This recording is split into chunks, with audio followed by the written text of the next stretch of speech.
বিসমিল্লাহির রহমানির রহিম। Welcome to everyone.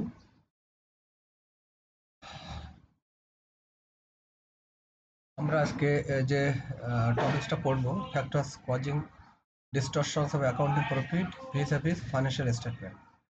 মানে কি? এটা যে আমাদের কি কি ফ্যাক্টরস গুলো আমাদের ফাইন্যান্সিয়াল স্টেটমেন্ট যখন আমরা তৈরি করি বা অ্যাকাউন্টিং প্রফিট নির্ধারণ করি, তখন কিছু বিষয় আছে যেগুলো ডিস্টরশন হয় বা বিকৃতি রূপ দেখা দেয়। সেই বিষয়গুলো নিয়ে আমরা কথা বলবো। এখানে 4টা পয়েন্টস আছে, বেসিক্যালি আমরা ওই 4টা পয়েন্ট নিয়ে কথা বলবো।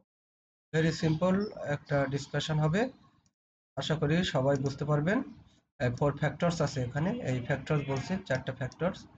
4 factors cause distortions to financial result. Financial result 4টা বিষয়কে প্রভাবিত করে, as reported under historical accounting method.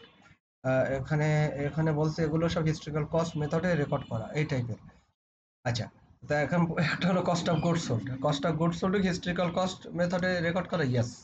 সেটা হলো যে আমরা একটা ডেটে পণ্য কিনছি, আবার এটা বিক্রি করছি আবার অনেক পরের ডেটে, তাহলে এই যে কেনা এবং বিক্রি করা এই দুইয়ের মাঝে যে পার্থক্যটা, তা আমরা ওই যে যে ডেটে কিনলাম এখান থেকে 15 দিন বা 1 মাস বা 2 মাস আগে যে পণ্যটা বা 1 সপ্তাহ আগে, ওটাকে আমরা বলছি হিস্টোরিক্যাল কস্টে ওইটা পারচেস করা। আর যখন বিক্রি করছি এটাকে আমরা বলছি কারেন্ট পিরিয়ড।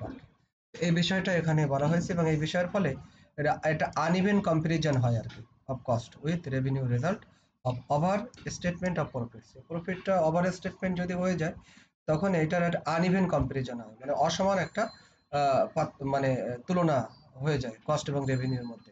ওই বিষয়টা এখানে আলাপ করা হয়েছে। আলাপটা একেবারে সহজ এবং সুন্দর, আশা করি everybody will clear this discussion.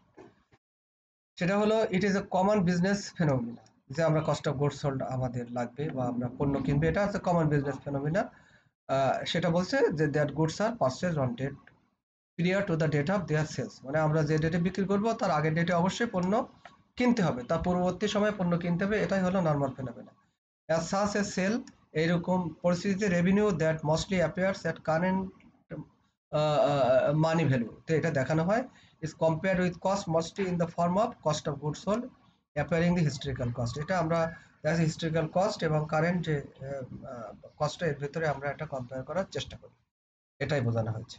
তারপরে ডেপ্রিসিয়েশন। ডেপ্রিসিয়েশনের ক্ষেত্রে খুব সিম্পল ডিসকাশন হলো যে ডেপ্রিসিয়েশন চার্জ করা হয় ফিক্সড অ্যাসেটের উপরে, এটা over a series of years, series of years এর উপরে, মানে হয়তো দেখা যাচ্ছে অ্যাসেটটা 5 বছর ধরে আছে, তাহলে 5 বছরকে আমরা সিরিজ অফ ইয়ার্স বলছি, এবং 5 বছর ধরে এটার উপরে ডেপ্রিসিয়েশন চার্জ করা হয়, ঠিক আছে। And at which the assets war initially acquired.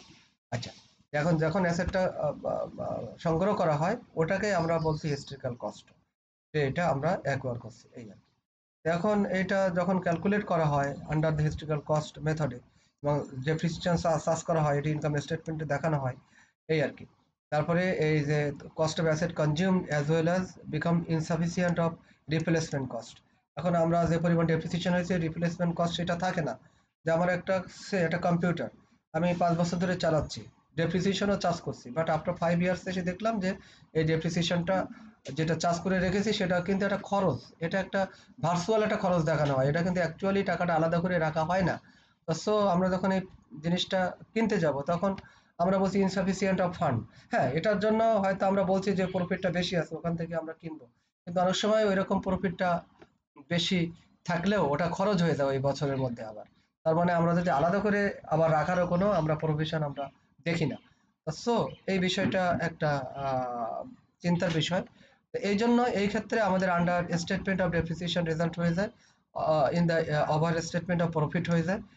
এটাই, মানে আমরা যেহেতু ডেপ্রিসিয়েশন চার্জ করছি, খরচ দেখাচ্ছি, তাহলে আমাদের ডেপ্রিসিয়েশনের খরচ দেখা গেলে আমাদের যে প্রফিটটা ওভার স্টেটমেন্ট হয়ে যাচ্ছে, and extent that depreciation is under recovered, এবং এটা মানে যে আমরা এটা আন্ডার রিকভার্ড করে এটা যে আবার একটা পণ্য কিনবো আবার, সেটা আমাদের অনেক সময় হয়ে ওঠে না, এই জন্য এটা একটা ডিস্টরশন কেস আর কি। তারপরে ডেফার্ড এক্সপেন্স। ডেফার্ড এক্সপেন্স বা এটা আমরা প্রিপেড এক্সপেন্সও বলতে পারি, যে হেভি অ্যাডভার্টাইজমেন্ট এক্সপেন্স, মানে এটা অনেক বড় একটা অ্যাডভার্টাইজমেন্ট এক্সপেন্সের কথা বলা হচ্ছে, যে একটা হিউজ।